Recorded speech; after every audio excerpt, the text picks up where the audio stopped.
What if the long years you have lived, with all their sudden storms and quiet heartaches, were never meant to be a burden you carry into your twilight, but a gentle invitation to finally lay everything down?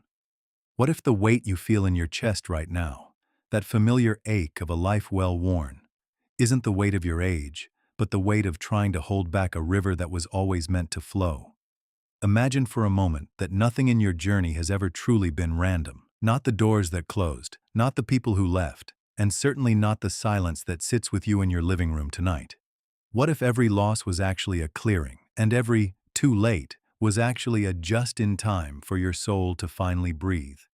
We spend so much of our lives, especially as the decades pile up, looking back at what we could have fixed, or looking forward to a peace that always seems just one more solved problem away. We live as though the morning will come 1,000 more times, yet we treat each sunset like a deadline. The Buddha once whispered a truth that cuts through all our noise. The trouble is, you think you have time. We treat our memories like heavy stones in a backpack, dragging them through our days, wondering why our knees ache and our spirits feel dim. But what if you knew, deep in your marrow, that you do not need to hold the whole world together by effort alone? What if you realized that peace is not something far away in a mountain temple, but often what remains when, for just a few quiet moments, you stop struggling with what is already here? You have spent 60, 70, perhaps 90 years being the one who does, the one who provides, the one who worries, and the one who fixes. Your hands have grown tired from gripping the steering wheel of a life that was always going to find its own way anyway. There is a strange, holy law of life that no one teaches us in our younger years. The moment you stop trying so hard to control the waves, you finally learn how to float. The moment you stop caring about the unnecessary, you finally become the master of your own happiness. You are at a stage of life where the world might tell you that things are fading, but in the wisdom of the heart, this is when the light finally begins to show through the cracks. You are not a cup being slowly emptied by time. You are the water itself, and the water is endless. It is a quiet gift to sit here with you in this hour. If you have been feeling stuck, anxious, or as if you are wandering through a room you no longer recognize, please know that you are exactly where you need to be. This is a space for a quieter mind, a softer breath, and a little more peace in a world that feels increasingly uncertain. I invite you to join our community of hearts here at the Buddha Wisdom Library. By subscribing, you are choosing to walk a path of gentle awakening, a path where we remember together that we were never meant to walk the long road alone. We share these stories not to give you more things to think about, but to give you a way to finally stop overthinking. I want you to stay with me until the very end of our journey today. I have a powerful bonus lesson waiting for you at the conclusion, a teaching on the art of doing less and being more. That is specifically for those who feel they have given everything they had to give and are wondering what is left. It is a lesson that might just shatter everything you thought you knew about your worth and reveal a beauty in your ordinary life that you have been too busy to see. But for now, let us put down the heavy bags of yesterday. Let us let the shoulders soften and the breath slow in its own natural way. You do not need to understand every word. You only need to listen and rest. Your heart has been walking beside you all along, waiting patiently to be seen. It is time to turn toward it. Let's begin. Do you ever find yourself lying awake at night, your mind wandering back to a conversation you had 30 years ago? Do you feel a heavy, invisible weight in your chest, a lingering regret over a choice made in your youth, or a grief that you just can't seem to set down? Many of us carry our past like a collection of heavy stones, wondering why the walk through our golden years feels so exhausting. We believe that by holding on to these memories, we are honoring them, but in reality, we are only exhausting the heart that needs rest. The Buddha taught a profound truth: you only lose what you cling to. Think about that for a moment. We don't lose the love, the wisdom, or the essence of an experience. We only lose the peace of the present moment because our hands are too full of yesterday. Consider the bamboo tree during a fierce winter storm. The bamboo does not stand rigid and stiff against the howling winds. If it did, it would surely snap. Instead, it is flexible. It bends deeply, almost touching the ground, allowing the snow and wind to pass over it. Because it knows how to yield, it remains unbroken. When the storm passes, it rises again, stronger and more resilient than before. You too were meant to bend with the winds of change, not to be broken by them. I remember a time in my own journey when I was paralyzed by a mistake I had made years prior. I carried the what-ifs like a dark cloud over every sunny day. I felt that if I stopped punishing myself, I was being irresponsible. But one day, sitting in the quiet of a garden, I realized that the person who made that mistake no longer existed.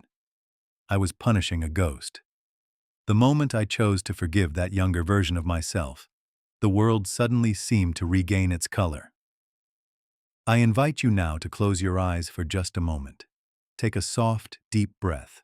Imagine your hands are clenched tight, holding on to a heavy, rough stone. This stone represents your oldest regret or your deepest worry. Now, as you exhale, slowly open your fingers. See the stone fall away into a deep, clear lake. Watch the ripples fade until the water is perfectly still again. Feel the lightness in your palms. Ask yourself gently, what beauty am I missing today because my eyes are still turned toward the past? Letting go is not an act of weakness. It is the ultimate act of courage and self-love. It is the moment you decide that your peace is worth more than your pain. If you are ready to start this journey of lightness, just type in the comments, I trust my path. Do you feel a sense of urgency, as if you are running out of time to fix things or find the happiness you were promised? Does it feel like life is a series of chaotic events that you must somehow manage and control? We often live as though we are the directors of a grand play, stressing over every line and every scene, forgetting that we are also part of the audience meant to enjoy the performance. The wisdom of the sages tells us that nothing in your life has ever been random. Every delay, every unexpected turn, and even the losses were part of a much larger, more beautiful tapestry.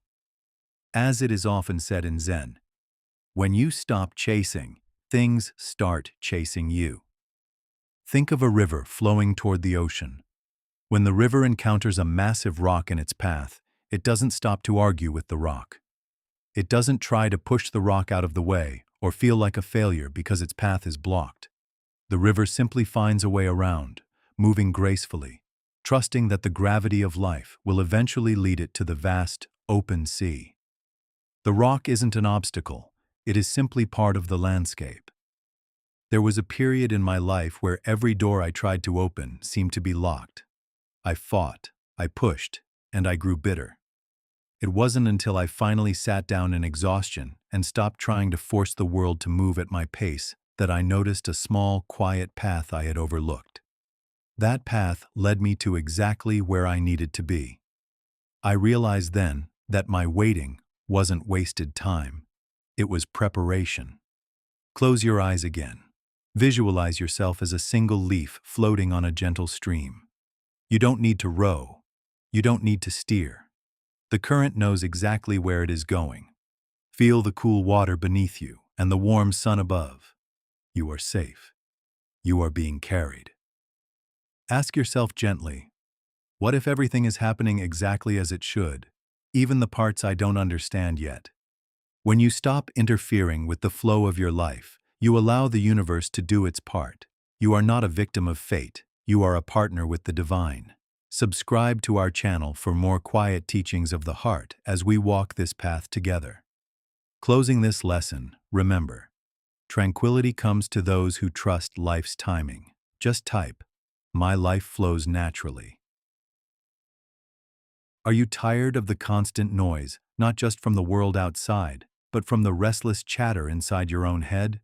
Do you feel that your body is a source of betrayal as it grows older, bringing aches and limitations that weren't there before?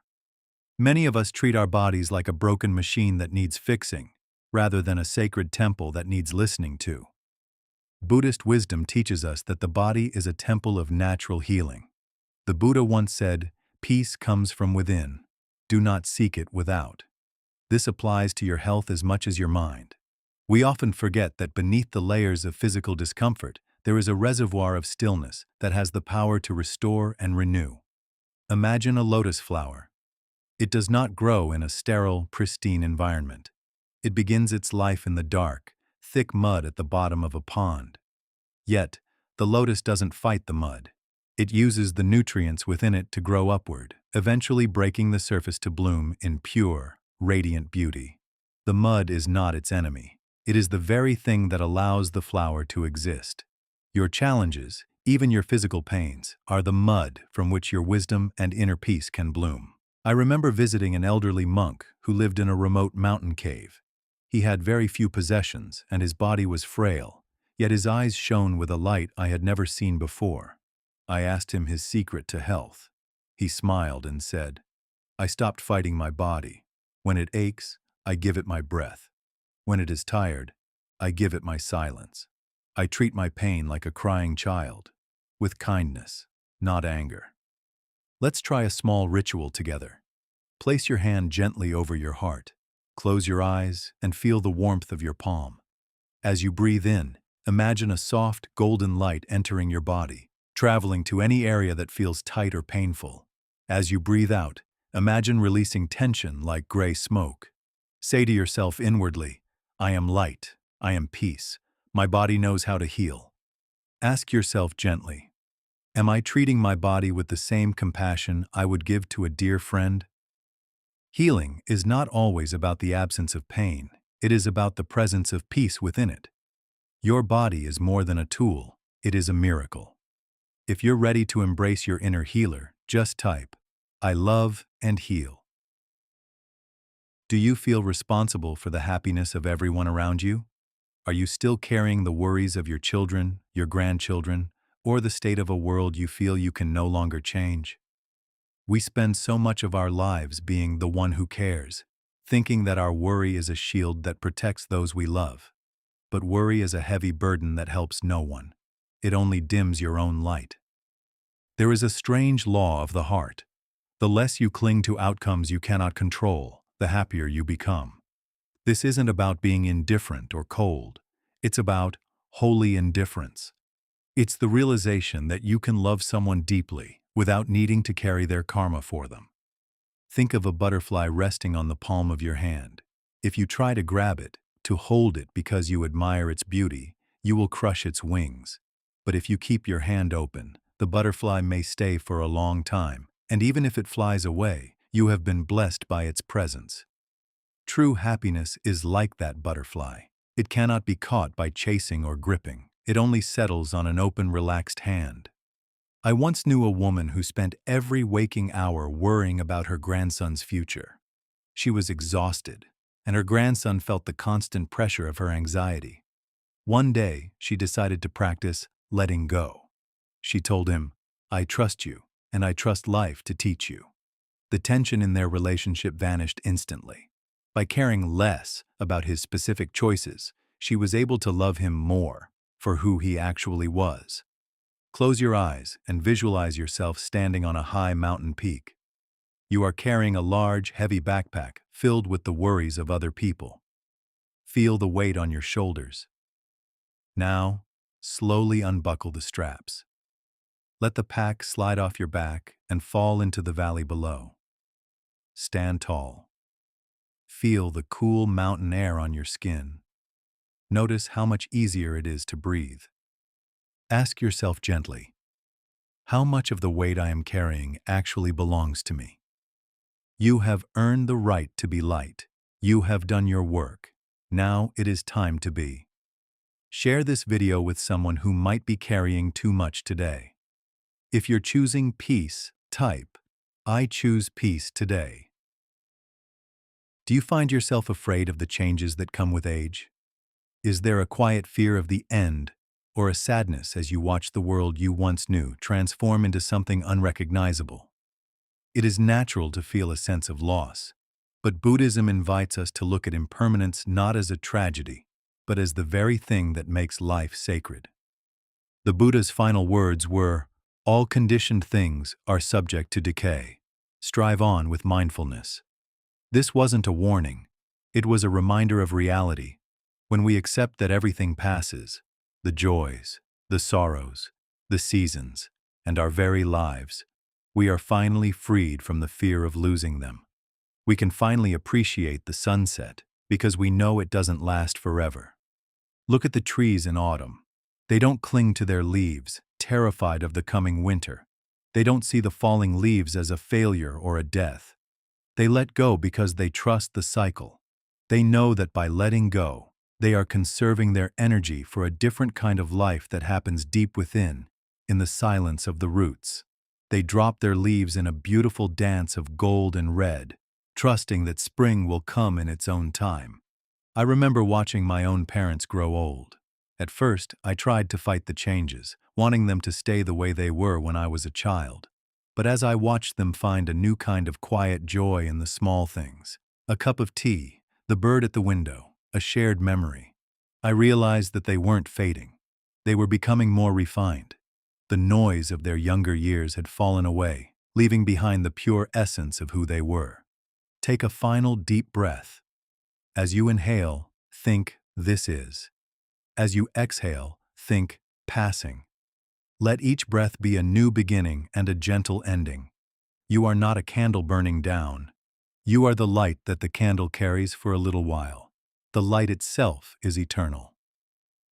Ask yourself gently, if I knew that this moment was a fleeting gift, how would I treat it differently? Nothing is ever truly lost. It only changes form. You are part of an ancient and beautiful turning of the wheel. As we conclude these lessons, remember that your worth is not in what you do, but in the peace you carry. Subscribe for more quiet teachings as we move toward our final reflection. Just type, "My soul is at rest." Before we part ways today, I want to share the secret I promised you at the beginning. It is the most unexpected lesson of all, the art of doing less to become more. Imagine a lotus blooming. It does not struggle. It does not look at the other flowers and try to grow faster. It does not worry about whether the water is clear or muddy. It simply is. By surrendering to its own nature and the stillness of the pond, it becomes a masterpiece of beauty. In your younger years, you were defined by your doing, your work, your parenting, your achievements. But in this sacred season of your life, your power lies in your being. When you finally release the urge to always prove your worth through activity, you make room for your true self to come forward. Real growth doesn't happen by trying harder. It starts in the calm surrender to the present moment. Spend a few minutes each day in total quiet. No plans, no books, no phones. Let the noise in your mind settle like dust sinking in still water. You will realize that your worth was never found in what you did, but in the radiant presence you are. When you stop doing all the time, you begin to truly be. And from that state of being, the right peace finds you on its own. As you carry these words into your sleep or your day, remember these truths. You are not broken. You are becoming whole. You are not your past. You are the stillness that survives it. You are not a candle burning out. You are the light that never leaves. You are exactly where you are meant to be, and you have everything you need to be at peace. Thank you for walking this path of study and awakening with me. Here at the Buddha Wisdom Library, we remember that nothing is a coincidence. This is not just a video, it is a doorway back to yourself. May you walk gently, love fully, and rest in the deep, knowing that all is well. Namaste.